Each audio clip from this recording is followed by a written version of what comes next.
All right, so for this week's sort of lecture walkthrough material, what we're going to be doing is looking at how to set up something that's a little bit longer of an animation. Everything we did last week was just like, 2 layers interacting with each other, one short little thing. This one's gonna be a bit longer. This file is under lecture material week 10, says medical pack. And the file I set up, it actually already has a little bit of animation in it. But first I want to show you what the finished version looks like in the book so you can kind of get an idea of what we're going for. All right, so what we have is the zipper kind of flipping up, moving over, the pocket opens up, and a whole bunch of stuff springs out. How do we break this down? Well, some of this already exists, and I left it in here to kind of show you how they did that. So if you look, the bottom set of layers are all locked. This is for lining, stitching, everything, and this is what makes up the pack. The stuff that we're gonna be working with later is all the stuff that comes out of the pack. But they do a few different things to make this look like a backpack is opening up because there's no backpack to open up, right? This is all faked. So one of the things is just that there's a zipper, right? So we're gonna zoom in a little bit. So we got this little, it's actually a very simple looking, let's see here, movie clip. Actually, that's not easy to see. We can go into here. There it is. Oh, where did you go? Look at that. It's a little, just a four-sided shape, but somehow equates to a zipper. So it swings up. There we go. Swings up, and then it slides over.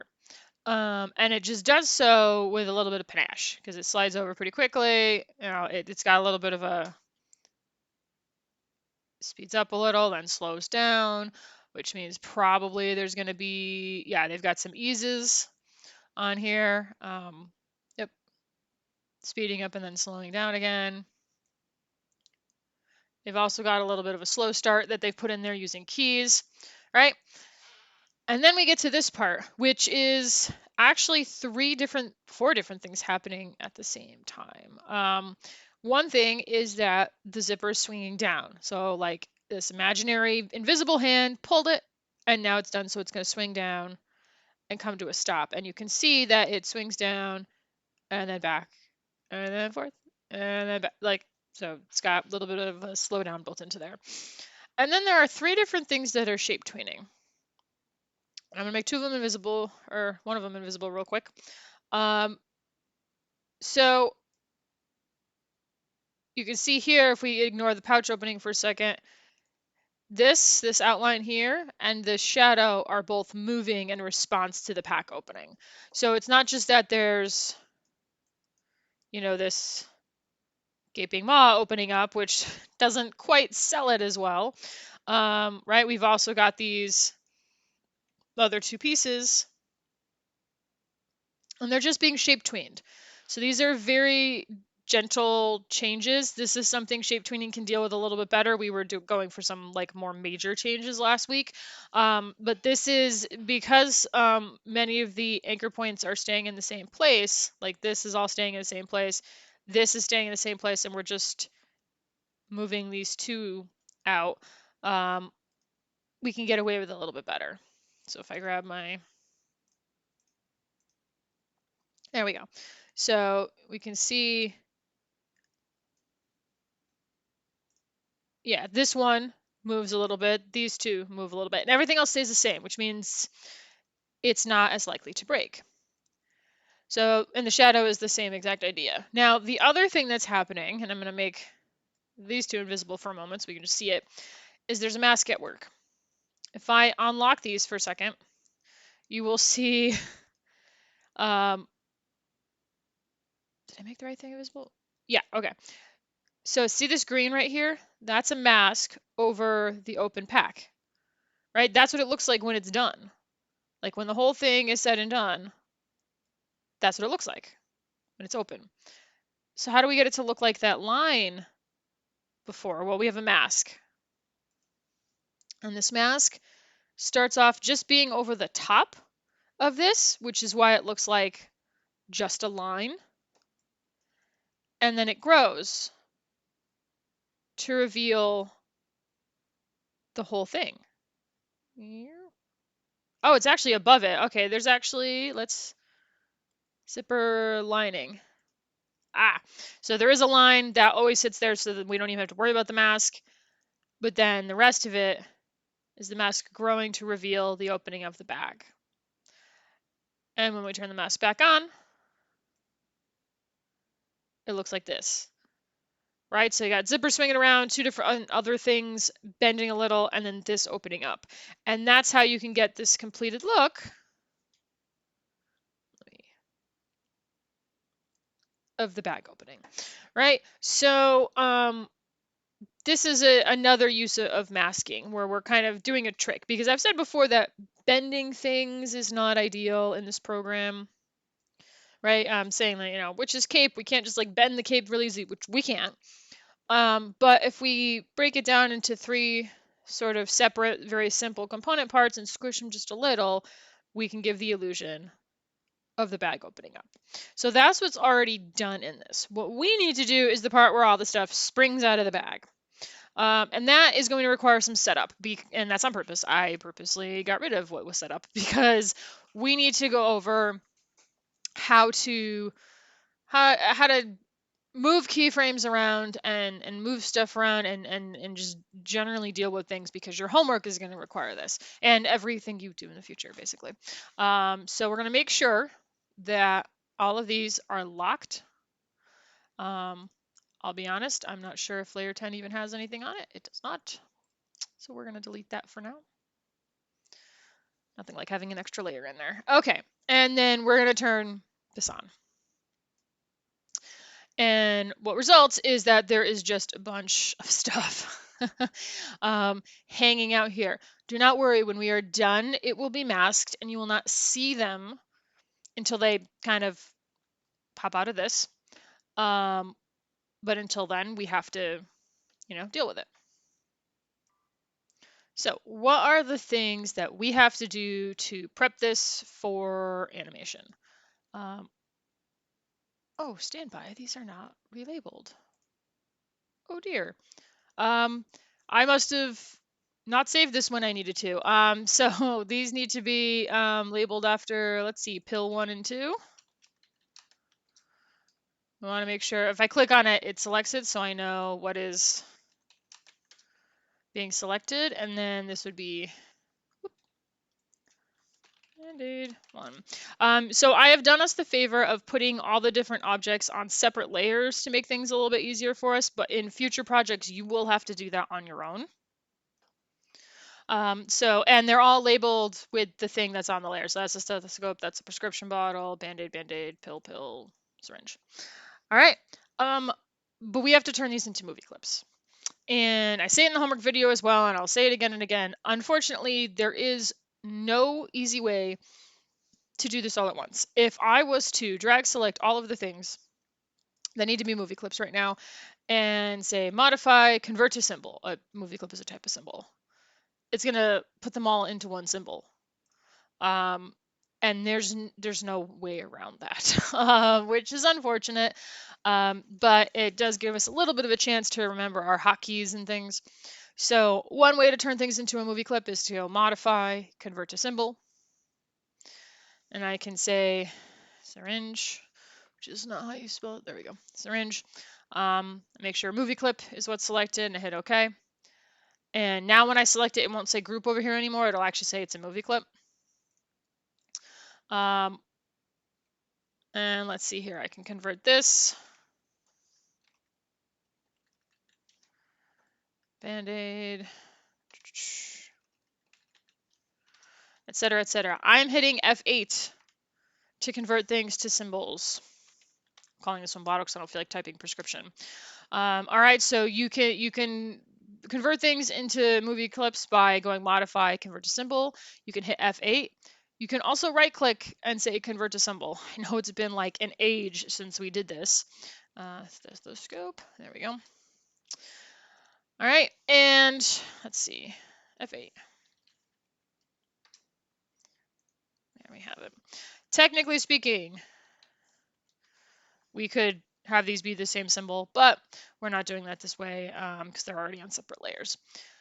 So we've got all these different symbols now, and they are all on separate layers, which means they could be animated now, right? So anytime we want to animate something, it needs to be one object that is a symbol on its own layer. How do we know that's what's going on? Well, if I click on the layer, if I bring up my free transform tool, it's easier to see. If only one thing gets selected, it'll show up over here as movie clip, right? If you were to select multiple objects, say there's like no name and there's no name up here, that means you have multiple things selected and it's just like, we don't know what's going on. But when you select a layer, it selects everything on that layer. And so then I know, okay, that's a movie clip right there. This is one movie clip right here, so on and so forth. And it lets us know, okay, there's one thing and it's this right here. It doesn't have an instance name, but it's telling us it's an instance of Band-Aid 1. And it's a good way to know it's by itself, right? If you just click on a layer and suddenly this many things got selected, you would know you had too many things on one layer. All right, so everything is a movie clip. Should look all nice and neat in our library. Yes. They're all labeled. They're all named. Please name your movie clips, please. And all our layers are named. So what to do now? Well, we need to get some things prepped up for animation. Now, in this file, if we go all the way to frame 1, there is a mask already in here to hide these things beneath the opening. So if I, like when this is open, it comes down this way. So this will hide everything that's when it's sort of, quote, inside the bag. It's just not turned on right now because it's not a mask right now. Nothing's locked. We can't see it because it's in outline mode. If you click this little green thing right here, it turns it into outline mode, turns it off of outline mode. So this is what it actually looks like. This is a green blob that someone painted. If I click this, it shows me the outline, which will make it easier to work later when we're trying to animate, and they need to be animated like up here, otherwise we won't see them. Okay, so how do we set this up for animation? Well, I'm gonna move my timeline down a bit so I can just see the whole thing. And I'm looking at this going, all right, the earliest anything can show up is actually somewhere around here, around frame 135. Why is that? Well, because the bag has to open first. And that's when the mask will line up with this. And so really, nothing should start flying out of there until about here. I have it at frame 135. So how do we get that to happen? Well, in order for things to stay in a certain spot, we need a keyframe. So I can right click, insert keyframe, or I can hit F6. Right click, insert keyframe. It all does the same thing. And it adds a keyframe to this point in the timeline. I need to do that for the supplies mask as well. This isn't even extended out right now. So if I insert a keyframe there, now all of these things, they would hold steady, and then they would exist during this part when they would be like animating all about. I'm also going to hit insert frame at the end of this mask layer to make sure that it also like exists the whole time. Now here's a funny thing that we can do. And it's one of the reasons I'm doing this project as like a lecture and not just like a take it home assignment. When I got this file off of the book, there was actually nothing in these first sets of frames, which is normal. It makes the file bigger to have it filled up in here. And also, if these aren't doing anything, if they're hidden behind the pouch, why do I need to be looking at them in my timeline?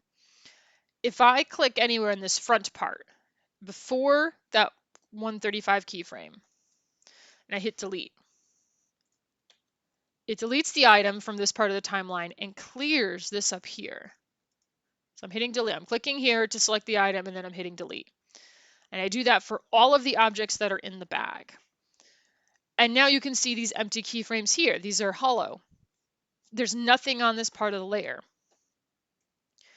So that if I want to animate these, I have to go forward. I have to go to where the bag is open. And I'm doing that on purpose because you're not always going to have things hidden in a bag. Yes, technically I could have left the stethoscope or whatever hidden in here because as soon as I turn the mask on, we won't see them, right? All this early part, we won't see anything. The mask will be on. But as an animator, you won't always have masks hovering over things. You will need things to appear at a certain point, and we need to be able to deal with that notion that there will be empty frames over here. All right, so we put a keyframe at 135 to make sure that they would, hold at this spot, and then we went backwards to the earlier spots and we deleted everything. And so it stays here, but it's not here. So now we go over to where things are set up to be animated, and I'm realizing that this syringe is not in the right spot. I don't know why I put it there. It definitely needs to be down here because otherwise we can't, you can see it. It has to be, everything has to start below our mask, right? Nothing should be overlapping with this green part, because if it is, you would see it before you're supposed to. And you'll notice we're not turning this mask on yet because I don't want to deal with it. It's pretty common to turn on afterwards. We know where it is. We know that once we're inside the bubble, we can see everything. So then it becomes a question of how we want to animate this, how we want things to spring up. Now, in this case, we could cheat a little. I have the finished version right here. And so we can look and we can see they used a classic tween for everything. They do have things stopping at different times, which is great. I love that that is set up like that. So as these things spring out, you can see that the mask isn't functioning because the locks are not on. There we go. That's weird. We shouldn't be able to see it. Oh well. Unsurprisingly, I broke it. But as we come out here, you can see like the stethoscope travels for longer. Some of the bigger items basically travel for longer. Now, this is not a realistic animation. No one drops a bag and things like magically spill out of the bag in this wonderful look. That's not the point. This is kind of like, I don't know, someone's PowerPoint presentation on like first aid and safety that they're giving to the lifeguards, right? So this is meant to just be like, here's your bag full of things. We will go over these things. We've all taken these online courses. And so but having them stop intermittently is something that I love, and it's something that we need to be working on in our animation. Also, it's the band-aids and the pills that stop first, and then the larger items stop second.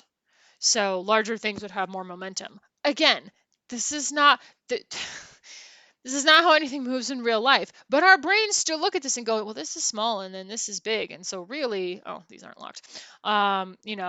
Things should be moving in a particular way. Like, that's right, I locked them. The stethoscope is larger, it should move for longer, right? But otherwise, things are they're just flying and they're rotating.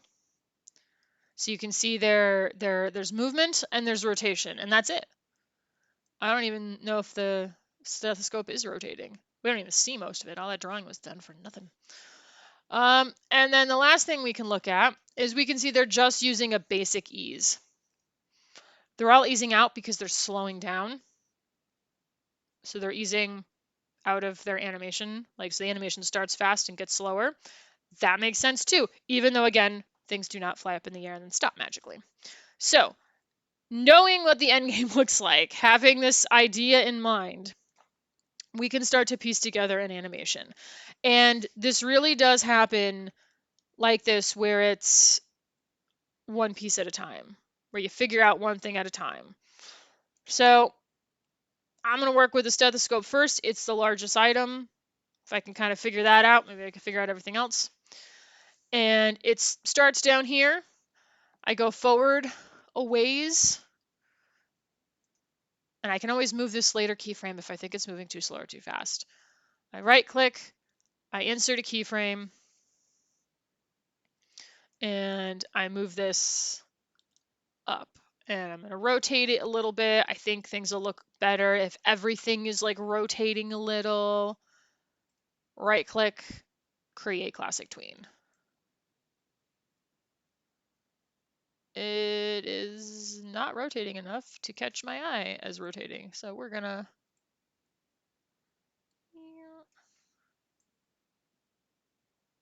there There we go.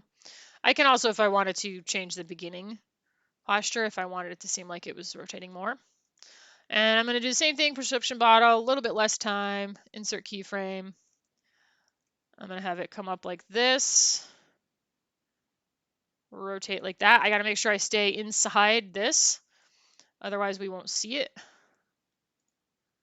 or it'll get cut off. Here, I'll break it on purpose. Let's go over here. Go to classic tween. And I'm going to hit enter to play just to see what it looks like. It looks really stilted because there's no eases on it yet. Cool. And now here's a couple of things to think about. One, I said before this has to stay inside the mask. So now they're getting started. Maybe I want to turn the supply mask into a mask. So I right click it and I say mask. You'll see exactly one thing disappeared and everything else is still there. How do we make it mask multiple objects? Well, I can click this and drag it slightly to the left. I'm sorry, to the right. Oh boy.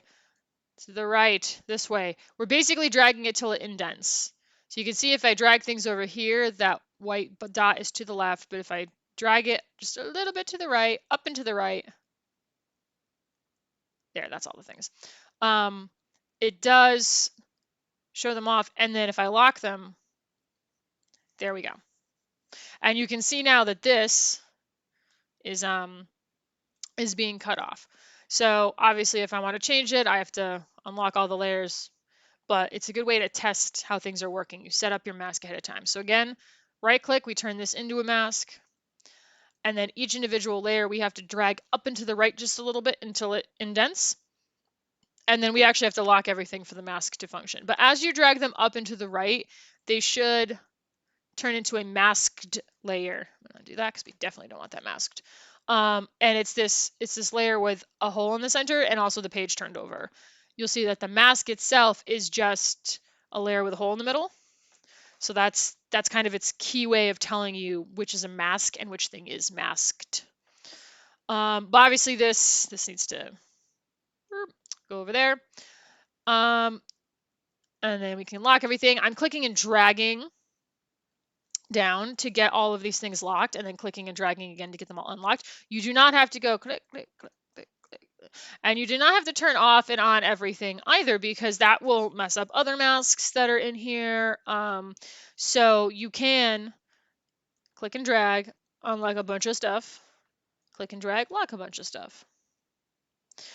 Another workflow thing that I think will be very handy at this point, because you saw what happened. I wanted to watch this, and then I hit enter, and I was like, oh, I need to see it again. I hit enter, and it plays the whole beginning. Well, I got news for you. I know what this looks like. You know what this looks like, and also we're not changing it. So we need some looping. This button right here, which, oh, I hope Adobe 2020 has the same looking button, but hover over them until you see one that says loop, and you get this, and it's exactly like the onion skinning and multiple frames thing, but it will loop whatever you set this up for. So it'll only play that, and it'll keep playing it. Now, in order to keep myself from going mad, I usually give myself a buffer. So I am including some of the zipper, because I do want to watch these, but if it flashes by too quickly, I can't, I don't know what's going on. All right, now I'm watching these, watch them a few times. I kind of like the motion, especially in the pill bottle. I like how it's kind of like rising up there and rotating at the same time, but it feels slow. So my inclination right now is to move these to the left, and you can do that. I can click to select this keyframe, and then I can click and drag it, and it will move it. Did that just move the... yeah. I can do that for the stethoscope as well. Now, two things about that. One, you'll notice that when I click and move this, the stethoscope changes. I've changed where I am in time. I'm earlier, so the stethoscope hasn't risen up as much yet, whereas this is still finished. So it's a little bit, the brain-wise, it's a little bit weird because you move the key for one item and the different item looks like it changes. The other thing is that I don't want to do this yet. because remember, everything of this had eases on it. And that's going to change the overall speed of a lot of this. So I'm thinking it's kind of slow, but if I put an ease on this, it's going to start off faster, right? It's going to start off faster and then slow down kind of nicely. So before I go messing around with the timing of these keys, I really need to put these in. So I click on where it says stethoscope, anywhere on the tween, anywhere in the purple. If you click here, you're not going to get the option. You have to click on the purple. It says classic ease, and I click and drag to get the word out. And I'm totally stealing the numbers from the example. So I'm going to 99 out, and I'm doing the same for the prescription. I click on this number, and when I click and drag, you get that arrow. I'm scrubbing through the values. And once you let go, it tells you which direction you're going. So I'm going to the right. And there we go. And now I'm going to watch this. Right? That makes it feel a little bit faster. It's slowing down, but because it has to spend so many frames over here slowing down, it feels faster overall. Now I'm going to nudge both of these over. Got to make sure you click and let go and then click and drag. I'm going to nudge them over just a bit for right now. And then you just got to watch it a little bit and kind of take it. Oh, interesting. So I'm watching the numbers up here. This is not a major file. I am, however, recording my screen, recording audio from my headset. I have another file open. I have hella browser windows open, so many, all the tabs. So one of the things I'm looking at is I'm watching this frame rate. This is set to 60 frames a second, which is twice as fast as anything as we usually do in class, probably because it's meant to go somewhere where there's a refresh rate issue. But when I play it, watch this number. Well, gee golly whiz, that does not say 60 frames a second. It's not playing at the right speed. It's already slowing down. Probably because I'm recording my screen. But watch that. And if you see that dip below what it's supposed to be, whatever it's set up for in the beginning, whether that's 24, 30, or 60, don't get too into your animation before going, oh, well, I got to hit Control Enter and watch the whole thing. Well, that was a lot faster. The spring in its step from the ease makes it look nice, but it turns out it's not too slow. It's playing back slowly on here. And part of me just noticed it because I watched this a lot to figure out how I was going to teach class, and so I got used to the speed, right? And so I used almost the same number of frames as this, and yet mine's going so much slower, and it looks different. Also, the fact that this was switching back and forth kind of caught my eye. But yeah, it's not uncommon for this to happen. I think also because it's dealing with masks. There's quite a lot going on here. And then I'm noticing that I haven't saved. So I'm going to try and get better at this with these online videos, but we need to make sure we're saving often. I'm going to do a save as so I don't ruin the start file, because that's what I post online for everyone. But we need to save a lot, especially on things that are going to get handed in. So yeah, these are the things that now that we're working in animation, there's a lot of technical things we have to worry about, including, is this going at the right speed the whole time? Control Enter to get this little Swift file is the only way to know exactly how fast it's going. Or you hit Control over on the menu, test. Same thing. Unfortunately, you have to watch the whole thing in this case,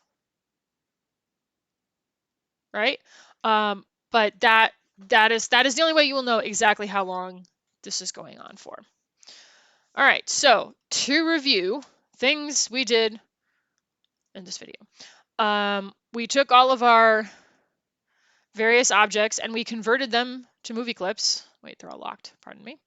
Actually, no. First thing we did was we studied what was happening in this section with the animation, all the different ways in which some very simple shape tweens made this look like it was opening. Second thing we did was we set up all these items to be movie clips We named them properly so that the library is not a mess. And I mentioned that I had put them all on separate layers for you. You're welcome. Other projects in the future, you will have to do it yourself. Then we made a keyframe all the way out here because that's where the animation starts. There's nothing happening over here.